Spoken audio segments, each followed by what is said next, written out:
Hi everyone. So this is our second training in a series of trainings that we're currently doing with ITC on the Women's Empowerment Principles. I think many of you have joined our last training that was introduction to the Women's Empowerment Principles, basically, and some information on how to sign up. My name is Hiba Hashim. I'm the private sector development specialist at the Regional Office for Arab States. And today I'll be taking you through an introduction to our gender gap analysis tool. And then after that, I'm happy to answer any questions, especially questions about signing up that maybe some of you might have from the first session. Okay.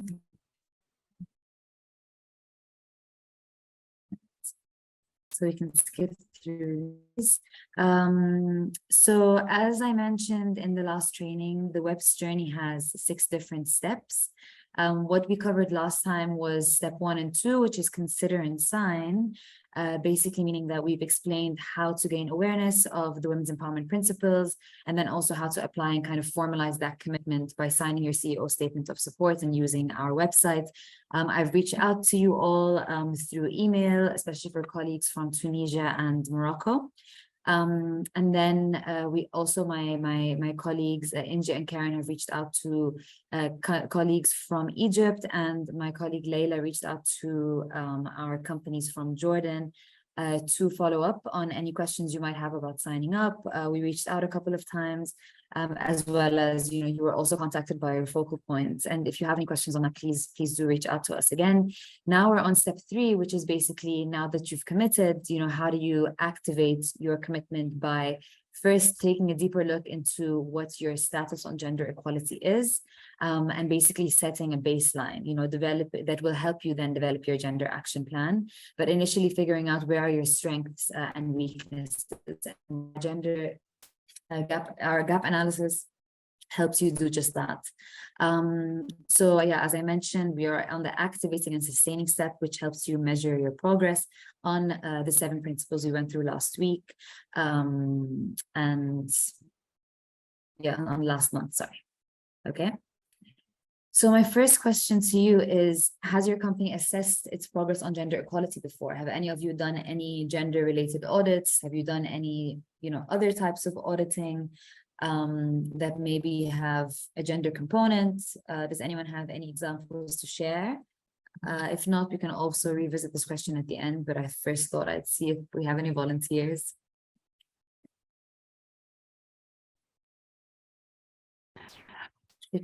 You can raise your hand and I allow you to speak.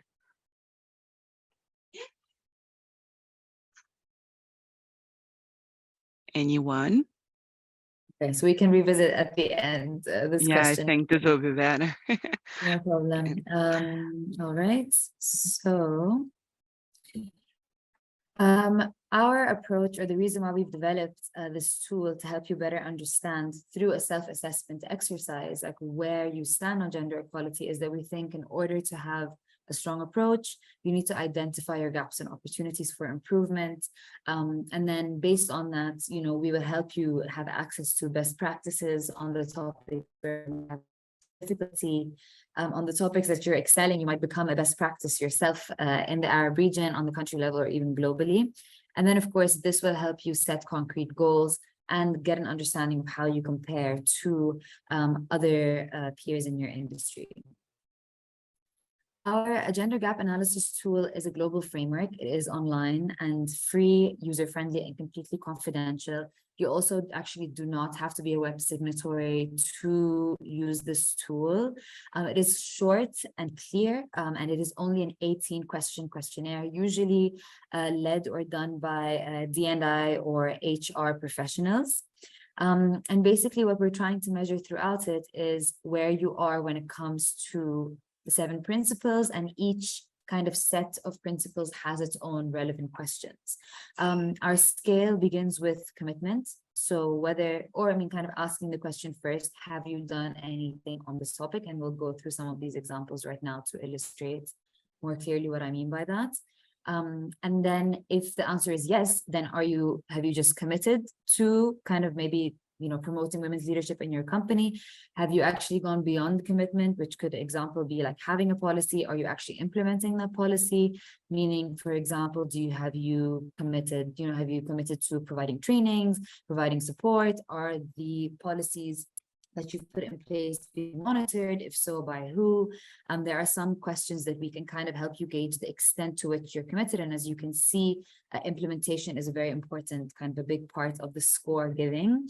And then two other final very important steps for us are also kind of measurement and transparency. So even if you have committed to, let's say, promoting women in leadership positions, and you've now started implementing it through some kind of trainings, orientation, some kind of system to really see if it's working or not, are you measuring your progress, and are you reporting on it, which is transparency as well? So are you actually is there some kind of acknowledgement to what you're doing? Is there a progression and sustainability in how you're tracking your results? And are you, publicly reporting on it, or even kind of reporting on it in whichever channels that you may choose?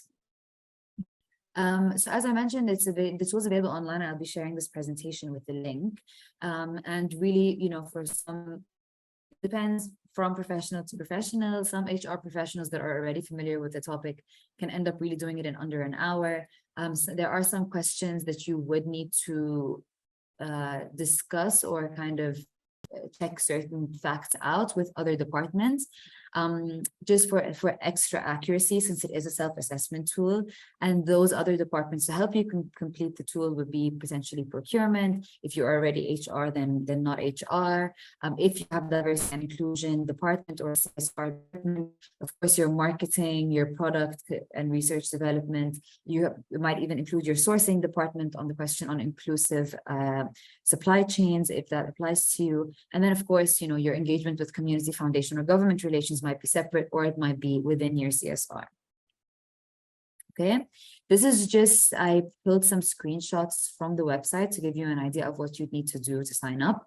It's very, very simple. You need to have some very, very basic information about your company to do so. Your company name, where you are, some information on your revenues, your sector, what type of company you have, and the size. And then, of course, your ownership, making sure that it's a private company, because our tools and the WEPs are more tailored to private sector companies more than nonprofits. Here is an example of one of the questions, just to illustrate to you what I meant from the commitment to transparency, on our scale. So, for example, the question here, question 14 on the 18-question questionnaire is, does your company encourage suppliers, vendors to advance performance on gender equality? So your first answer can be no, it doesn't. And then it can be, but we're interested in or learning, or, we want to take steps, which is a good sign. But then in order to begin really counting as commitment, your answer should be yes, if that is the case. So if your answer is yes, then yes, we're committed. We don't have suppliers yet, but we are committed to having suppliers. If you're implementing, then you're already in the process of maybe encouraging suppliers and vendors to address non-discrimination. Maybe you have a due diligence or assessment. Maybe you undertake a due diligence or assessment on your own for the companies that are within your supply chain. And then, just et cetera, depending on the question itself, you will check off as many boxes as apply to you. If all of them apply to you, you can select every single one of them. If it's just one, then that's what you choose. And then, of course, as I mentioned, measurement and transparency are very important. And here, you would say whether you are taking an active step towards measuring your targets when it comes to this topic. And transparency is really about if you've included gender equality, criteria in your auditing protocols, if you're using a scorecard, and of course, if you have gender-specific questions in your supplier self-assessments, which might be the answer automatically yes, if, as I mentioned, this is an automatic part of your auditing process. Once you get your results, you will be scaled from, and I'll explain to you all of the different levels that you can be. Here, for example, if you do kind of if you're very beginning stage, which should not be discouraging at all. If once you start, you're a beginner, there's always room for you to improve throughout the process. We can recommend that you do the test once a year, once every 6 months, if possible, to see if you've made any improvements since your last evaluation. As you can see, the system would allow you to actually see when the last time you had your evaluation was, what your score was, and then you can keep kind of updating that score as you go. A beginner would be if you're still at the very early stages as an aggregate score. But, you know, like sometimes there will be areas where you have done better on certain topics than others, which is, you know, actually always going to be the case, as it will never be, you know, like consistent throughout. This example, which I wanted to show you, is a company that, you know, answered all the 18 questions. And as you can see, we have, you know, like we have each of the questions kind of listed here. Most of the questions relate to your workplace, but you also have leadership and strategy, marketplace, and community, which, as I mentioned in the first training, are the components for us that like make up the Women's Empowerment Principles commitment. And so, for example, here, the company on leadership and commitment, potentially, when they have the breakdown of the questions and they answer them, got 0. Maybe their answer was no, you know, we don't have any implementation or any, you know, obviously measurement or reporting related to the topic of women becoming, you know, part of the leadership of the company, right? But then they also scored an 81% on equal compensation, which potentially means that they are actually, as you can see here, at the very end of the scale. So beginner would be your very lowest score, leader is your highest, and improver and achiever are somewhere in between. So you can end up with like some topics, for example, like equal compensation. Maybe you don't have a gender pay gap. You're also taking active steps to, you know, train your HR on how to track whether there's a gender pay gap. And if there are, then these topics are addressed, you know, and then you're also, you know, tracking this constantly and reporting on it publicly. Then maybe this is why this would give you such a high score. Another topic would be professional development and promotion, health and safety, work-life balance. There's a specific question on each of these topics, and you would get a score for each of them separately. And then the system would give you your overall score, which would place you on the aggregate from beginner to leader for your very first time, which, as I mentioned, is only a baseline. And then later on, you can revisit it and maybe do better once you have an idea, even from engaging with this tool, on how you can improve. Using the GAT results is very straightforward, but we also at UN Women on the regional and country level provide a lot of support for this. So once you have your results, you know, if you look through them and you feel you don't fully understand where are the areas that you need support, where are the areas that, you know, maybe you do have a very low score, but you don't know whether it's a priority issue or not, this is somewhere where we can come in and have, you know, maybe a one-on-one discussion with you. We're happy to follow up by email, by call, whichever you prefer. And basically, we identify the priority, we help you identify the priority areas. And for us, this doesn't just mean the areas where you scored a very low beginner score or you had kind of a red score. On the contrary, sometimes there will be an area where you're actually scoring okay, maybe like 50%, maybe you're an improver already, but you actually have, you know, leadership commitments, and it's not very resource intensive thing to fix. Like you will find that some of the topics that will be covered can end up requiring a lot of time and effort, maybe a specialized person, maybe a budget in order to properly address it. And this might not be an area that you want to start with. You want to definitely have your management buy-in when it comes to figuring out which areas are your priority issues, where you want to begin. And then also, you know, we want to have like one, you know, just a couple of desired outcomes that we put as the first few that you work on, and the rest you can work on later.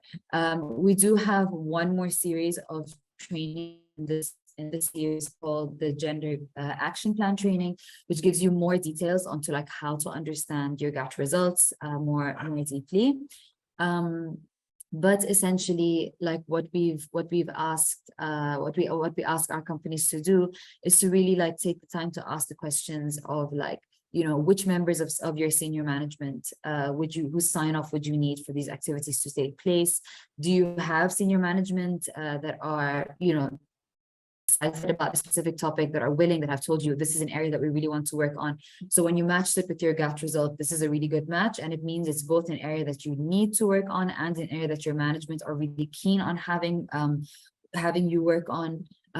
You also need to think through the negatives of like, what are the potential barriers if there are. So for example, if there's a topic that I'll give you an example of sexual harassment, for example. Like, sexual harassment is a topic that some companies, your management saying like, this is an absolute priority. I don't want any sexual harassment. You know, I don't care if we score an 80%, I want it to be 100. And we need to figure it out, because for us, this is a huge, you know, reputational, it's a reputational risk. And it's not worth any kind of like negative publicity or problems, whatever, for us. Similarly, on the opposite end, you might end up with senior management that even if you score a very, very low score on safety in the workplace, sexual harassment in particular, they would tell you like, please postpone this for a while. You, of course, as a gender focal point, or as someone that's attended our trainings or speaking to us, we will communicate to you that it is an important topic, but instead of looking at it as something that will never be addressed, maybe you can start with some low-hanging fruits that are topics that are more easily digestible or accepted.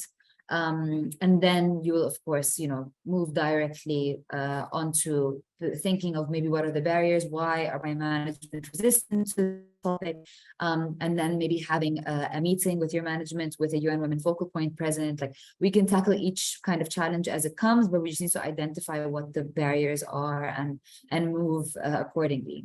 You also want to make sure, and this is another area that our next training gets into, is that you have communicated internally and externally your process and what you are doing. If you are a gender focal point or an HR person, and I've been working on this topic for, you know, almost 10 years now, it is very frustrating to be the one person that's trying to do gender work and then to get resistance from all these other departments. That is why we, from the very beginning, even from the GAT process, are beginning to ask you to engage very closely with your colleagues from these departments. Talk to procurement, talk to supply, to your sourcing department, talk to your marketing department. Let them know what you're doing. Let them know what you're trying to achieve. Let them know how it cross-cuts with their specific area. And communicate with them. You know, we have now signed the Women's Empowerment Principles. Send a company-wide email, maybe from management. You know, send again. We are currently doing the GAT, and we will be needing your support. Convene a meeting, have these discussions, see where there are people that are excited to help you and work with you, and then where there are people that might be less excited, that might need to follow the lead of others. So if you have colleagues, for example, that are really excited and they're interested and they see the value in what you're doing, begin with them. Of course, as I mentioned, if it overlaps with senior management commitment, and then move on to the departments that maybe initially were, once they see the work that you've done with other departments as successful and you communicate it internally, this might change their mind. Externally as well, when you sign the Women's Empowerment Principles, please do announce it on your social media. We send you a full package of ready designed materials that you can share on your social media to let people know what you're doing. If you have auditors coming in, please let them know what you've done, you know, using some of these communications materials share with you. If there's a place to kind of just let your auditors know that this is a commitment you've made, something you're working on, in your interviews and throughout your process. You know, speak to your auditors, let them know what you're interested in doing, let them know the trainings that you've been attending. These things all, I think, end up resounding quite positively for your social compliance auditing as well. Okay. This is another angle of looking at these results, is basically, now that if you end up with this company's results, how do you identify the priority issues and assess the severity and prioritize areas for action? So essentially what I'm trying to ask you is, based on what I mentioned in the last slide, if these were your results, like, where would you begin, or where are the areas that you think you would want to start working first?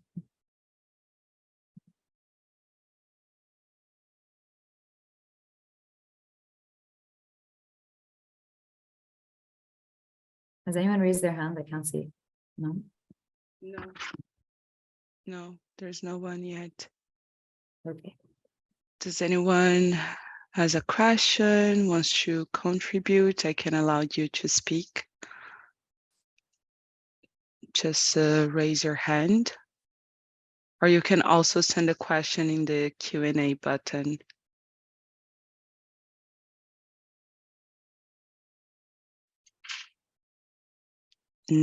I think there's no one yet. Okay, maybe at the end we can revisit this. Okay, so we just got a comment asking if you could speak a bit slower, please. Okay. Okay, thank you. All right, thank you. So let me repeat the question. If you did the gender gap analysis tool and you answered the 18 questions, and this was your result, how would you address this? Like where would you start?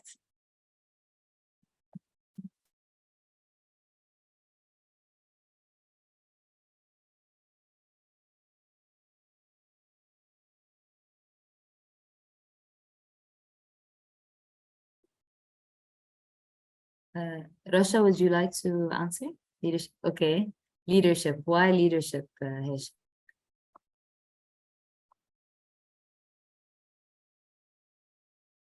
You can also speak in Arabic for Yeah. for the attendees. If you want to raise your hand and speak in Arabic, please feel free. I can allow them to speak, just to clarify.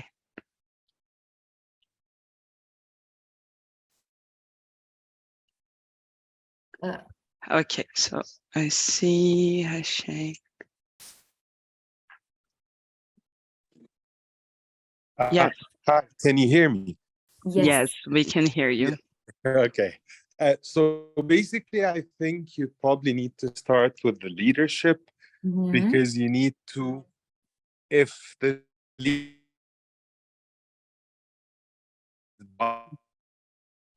to it, then they will force to the rest of the management team, which will pass it on to the workers and so on. So if it needs the support of the upper management and the management for it to succeed. Yes. Any change. Otherwise, anything being done, if it's not supported.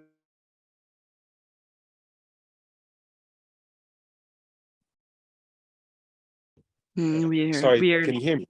Yeah. So yes, we are losing you. Not supported. I'm sorry, but somebody called me, so that's why for some reason the Wi-Fi is not connected. No problem. So, but no, basically, if it's the management has to be supporting it fully for it to succeed.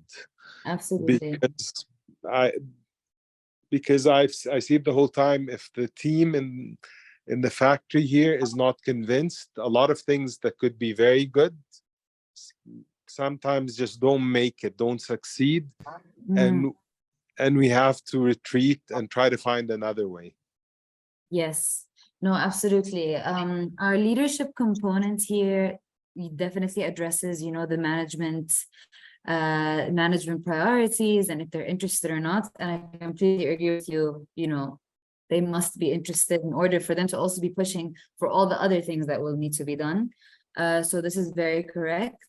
Another important point on this as well is that sometimes, for example, to go from 0 to 100, you might need to, have a whole gender equality policy for the factory and have the management sign off on this. This might be also a lot of work. So what can end up happening is that you can, if you're at a 0, really, in this case, like try to move from a 0 to at least, a 50% where your management are interested. Maybe they're interested in even hearing you about the topic of women in leadership positions, women in management positions, women in the very top position-making positions as well. So you can move from beginner to improver, and that way you have their commitment, which is very important for you. And then how you implement that commitment, which might be, creating a policy, creating a series of trainings, creating a measurement system, reporting on the measurement system, which are on the higher levels of the scoring.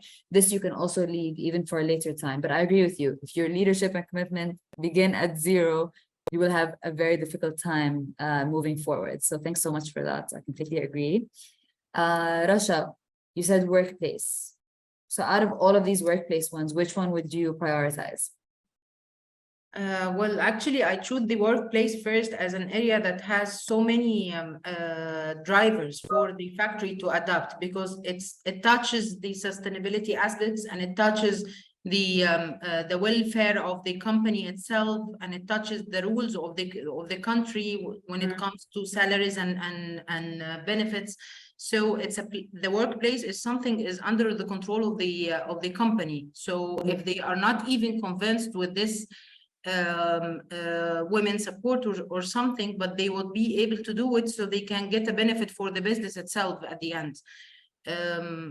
I believe when it comes to women, I would prefer the last four, because these issues are super related to the woman, super related to their different style of life, and they usually needed upon men. And all the points before the last four would be beneficiary for women, for all the workers, for everyone in the factories. But the last 4 points is actually needs to be, even if it's not appointed, but it has to be highlighted and appreciated and to be communicated with the women in the factory that it is their right, and the factory respect their rights. Yes, no, absolutely. And also in the case of like many countries, the maternity leave would be, it would be a legal violation, right? To have a score that low potentially. Like if you're getting a 23, then does that mean you have the policy, but you're not implementing it maybe, which would, you know, open up a whole other door, like, you know, set of risks for the company if it's not addressed immediately. And I think that this is also a topic that in most cases, you wouldn't get much resistance from management for, because as mentioned, you know, you could open yourself up to fines or lawsuits if you don't end up addressing it. Similarly with violence and harassment, but again, as I mentioned, it really depends on the top management. Sometimes you have super supportive top management that want this done as soon as possible. Sometimes it needs to be done a bit later, but I think even if you end up with management that are like a little bit resistant, you should not have a 0 on this topic, you know, like you should at least have a policy, one training that you roll out if you're able to get their buy-in. You don't have to get to 100% right away, because you're obviously, there's a reason in this case study got a 0, right? But like you definitely shouldn't leave it at 0. It is a high risk, similar to Hesham's points about leadership being a 0, also being a high risk. So this is the type of exercise that you would do with like myself or with your focal points in, we have different focal points in each country to take a closer look at, now that I know where are my strengths and weaknesses, how do I figure out when and how to address each of them? How do I speak? Is this topic, مثلا, if I'm the HR person and this topic is in workplace and it's mainly under my, you know, my responsibility and my decision making is what impacts it with the management, then maybe, you know, I put most of those in the basket for now. If there's another topic that's, for example, marketplace, like maybe we're doing really badly on, you know, our supplier performance on gender equality. We're a big company, we have a lot of suppliers that are in our own supply chain, and I really want to do this. I'm very interested in it, but this topic mainly lies with our sourcing department and not me. And, you know, then I have to talk to them first. If they're excited and they're like, this seems pretty easy, UN Women have standardized tools, we're happy to roll them out, or maybe we can just get our own suppliers to sign the WEPs, you know, which is a very easy solution as well, is that then that company joins the WEPs as well, and then they become part of the trainings that you are part of. So they would have the same support, the same thing, and it takes it kind of out of your hands. You don't have to worry about it too much. And you being, you know, their client would be in a good position to create that pressure. So it would be a good thing for you to do. It increases your score here, and at the same time, it's not something you yourself would need to on a daily basis be worrying about or following up on, because now it has become their commitment. Or you could end up with a sourcing department that's like, no, we have a million things, we don't want to worry about this right now, so you can leave it for a later time and maybe revisit later. We also at UN Women have a really interesting gender responsible marketing training that's developed for the Arab region, with Arab region examples, marketing examples, strong and weak from across the region that are very familiar, that we've designed for their third-party marketing agencies, for their social media agencies, for their marketing PR departments. And, you know, we can also always offer this. In this case, the company, it didn't apply. Whatever company it was did not have a marketing department. But if you have one, this is also another area where it's also an easy solution, and you just plug them in, your marketing team, into one training, and hopefully something, you know, resonates with them and they follow up. That's just, yeah, those are just a couple of examples. Does anyone have any questions on this exercise before we move on? Of course, it will be much easier when you are doing it yourself, you know, and then the scores in front of you are your own, right? So it'll be much easier to know immediately, take a look and say, I know where I want to start. I know what I don't want to touch for now. And maybe I'll touch it next year or the year after, because we also allow you in your gender action planning process to have maybe a 6-month plan, a 1-year plan, a 3-year plan, and even a 5-year plan. And if you don't have an overall gender equality, you know, plan or policy for your company, then this tool might actually help you do that, and you know, and lay out your priority and action areas over the coming years. Also a very good document to have to show your auditors when you do your social compliance auditing. Okay.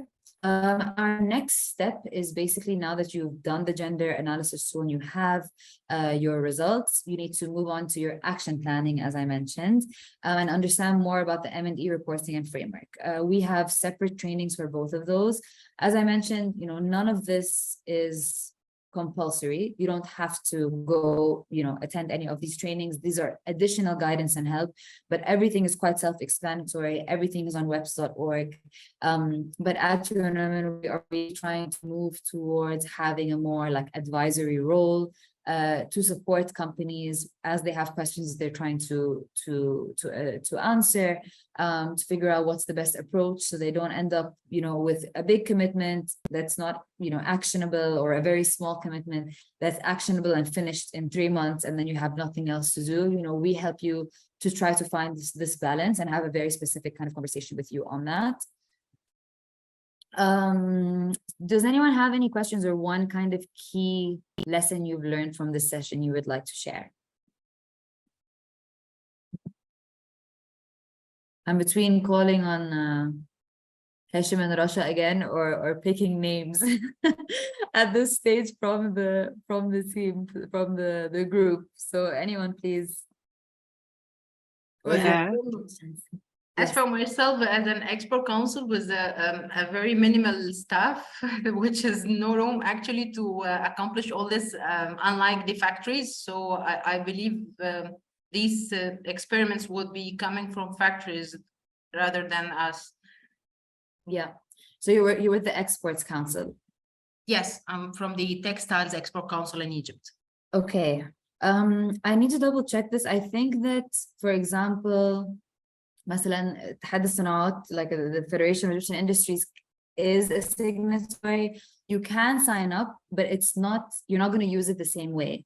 Like what your role could be potentially is that you partner, for example, on helping companies on how to improve, right? Yes, so you can say, I'm happy to gather a small group of companies to come together so that they can have UN Women support, and then you know, would work with us on like, how do I report that? How do I put that together? You know, how do I come up with my own plan to improve the, you know, the scoring of the companies in this sector, masalan. Over the next year. So you can still do your own planning, but it won't necessarily, I think, be with this tool. I agree with you. Like you would do it separately. So because you're more of a leader. What you've mentioned is exactly the reason I attended today. So we can just transfer this knowledge for our members. Exactly. And again, if there are any specific questions that they have following up, they've done now the tool and they're confused about how to understand it. They want to do a plan, they want to do an event, you know, these are things that they can, of course, reach out to us for as well. And we'd be happy to work with you on that. Excellent. Thank you. Thank you. So does anyone have one action that you want to do after this training? Sorry, how about we have one GRH. You can speak. Sorry, I don't know the name. There was someone with the. You can, yeah, go ahead.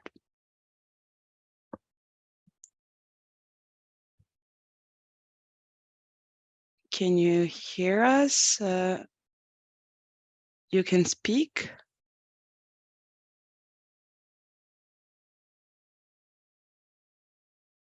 Yeah, I think probably the mic is not working. So maybe you can type the question and I can read to Heba. Yes, please. Yeah. I'm around. I wanted to also, like, the reason I tried to also go through the training a little bit faster was to ask if any of the companies that have attended today have signed yet. Because from our end, we haven't seen that companies have signed. And I wanted to understand if there's anything about the process that has been confusing, if you have any questions about the commitment that I can answer.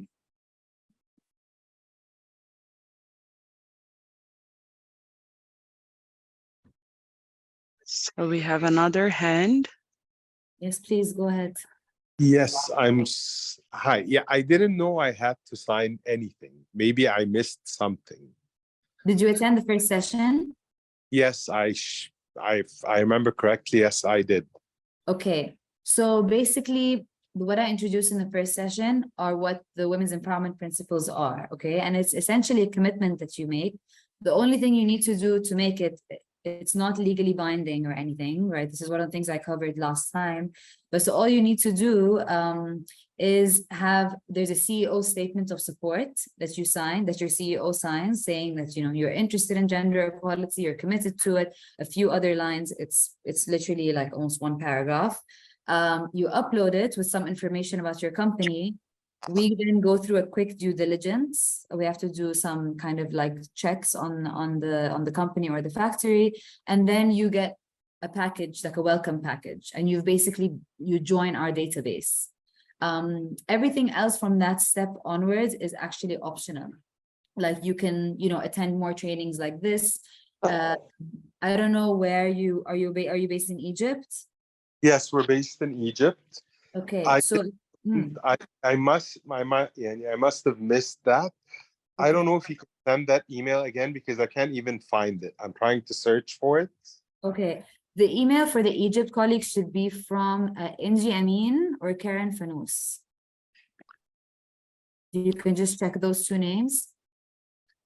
Inji, okay, just a second. But also, worst case, Hashem, we can reshare the message with you. No problem at all. I'll share it. Yeah. I'll definitely be sharing it again. And if you have any questions, you could reach out even to me directly. I'm just telling you, this was the follow-up after the session that had the links and stuff, which, you know, happy to re-forward that again. And then, you know, if you have any questions, tell us. Otherwise, you just join. And the Egypt colleagues like Inji and Karen have a couple of things that they offer that are also optional. They have in-person events and trainings that they do throughout the year on the Egypt country level. They have a team of consultants that, again, optionally with signing an NDA, can come in and provide you with some guidance and training on, like, you know, where you stand, if you need support, you know, stuff like this. So each country has then its own on-ground, you know, activities that you get plugged into. So that's also the benefit of signing. Right. Then please do send me the email again, because I found an email, but it doesn't have, it just has 2 PowerPoints. Okay. But it doesn't have I found an email from Mariana Alves Tavares. Yes, it's me. Okay. Okay. Sorry. Okay. But I can't find anything in it with anything to sign. But I searched the other 2 names. I haven't received anything from. Okay. Carlos, we will send it again. We'll send it Okay, again thank to you you very with much. all the links. All right, you're most welcome. Yes, no, Appreciate thank you. Also, thank you for your question. I will share here in the chat with everyone the link of our first session with Heba. So in case you have any doubts, the whole webinar was also recorded. So the link is here to everyone in the chat. Thank you very much. You're welcome. So I have a question from Roba. So Roba, you're saying the tech team, so you signed up, but then it says, do you mean here that you shared the company registration and that the company registration didn't have your name on it? Is this what you mean, Roba?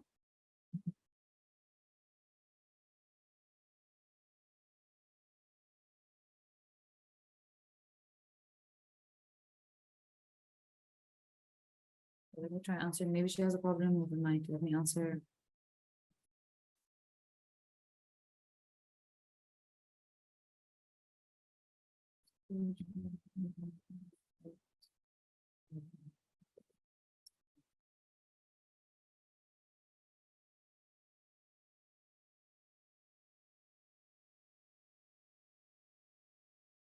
So Ruba was asking, she said that she did actually sign up, but then the response she got was that her name was not, I guess, the highest level decision maker.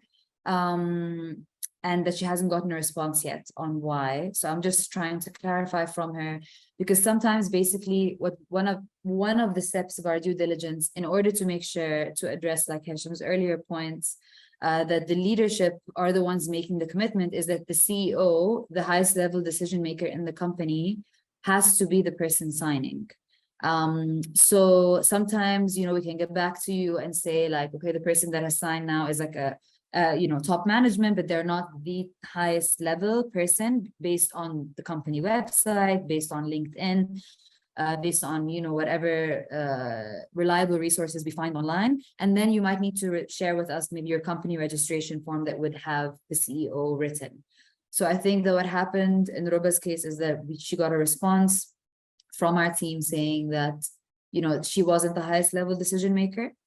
And so I've just asked her, you know, if that's the case, then you just respond giving evidence that you are, and then you will be approved. If this is the only case in the due diligence that stops it. Okay. Roba, I hope you got my answer.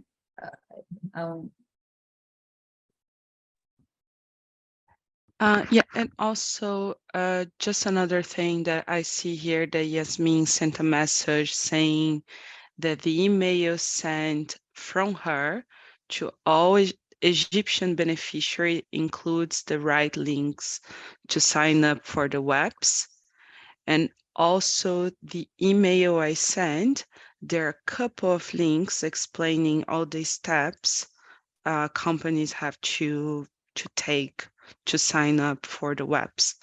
So if there's any other question, any doubts, you can let us know. All the emails, the contact from the focal points in the 4 MENA countries are also there.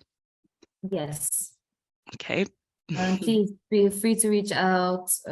We can give you a call. We can, I mean, whatever you need to get your management to that level of understanding the commitment. It's really like, it's not a very, you know, it's not legally binding or anything. So it's actually quite easy to get that step. And afterwards you have access, you know, as I mentioned, to our schedule of all of our activities, in-person activities on the ground or regional activities.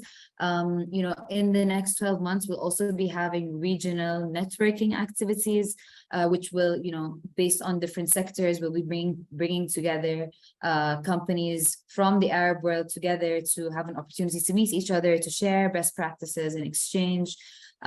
So, you know, please do sign up, and you would have access to all of these things again on an optional volunteer basis. We're also at the moment preparing a series of videos on best practices throughout the Arab world. We have contracted a company to do that, and we'd be happy as well to highlight the best practice you have if there is one, you know, that comes up. But again, in order to do that, you need to sign up and just be in communication with us. Let us know what you're doing. Let us know if you have any really fantastic policies or initiatives or campaigns you've been working on. And then throughout until the end of the year, we will be doing those 10 videos and featuring them globally, regionally. And then of course you would have access to those videos afterwards in case you want to use them for your own marketing. So yeah, that's actually it from me. Does anyone have any questions? I seem to have lost the Zoom page.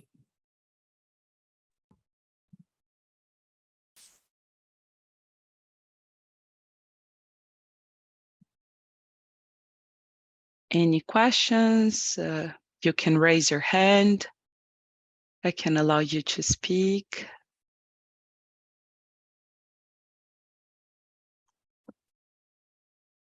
Well, I just have a question or an idea. I have seen that the analysis or this tool is providing the personal assessment for the factory, but is there any guide? So if you got the score from 0 to 30, then you have to do 1, 2, 3. If you got the score from 60, something like that, just to give some guidelines for the factory with ideas for the next steps. Yes, so basically what ends up happening is that, like, as I mentioned to you, you get that the overall score is important. Like, it's a good way of seeing in the whole how you are doing. But at the same time, what's more important is how you're doing within each one. So once you figured out which areas you want to progress on, there is some guidance, of course, online. Like we have WEPs.org is, I mean, it's like a whole like website full of resources and tools that are on each of the different topics. So for example, if you say, if your issue is equal pay, we have an online tool that's a global tool that, you know, UN Women has done that is a long kind of guidance document on how you address equal pay in the workplace. So you can go to that and do it. So this is if you want to take the approach of, you know, doing it yourself, right?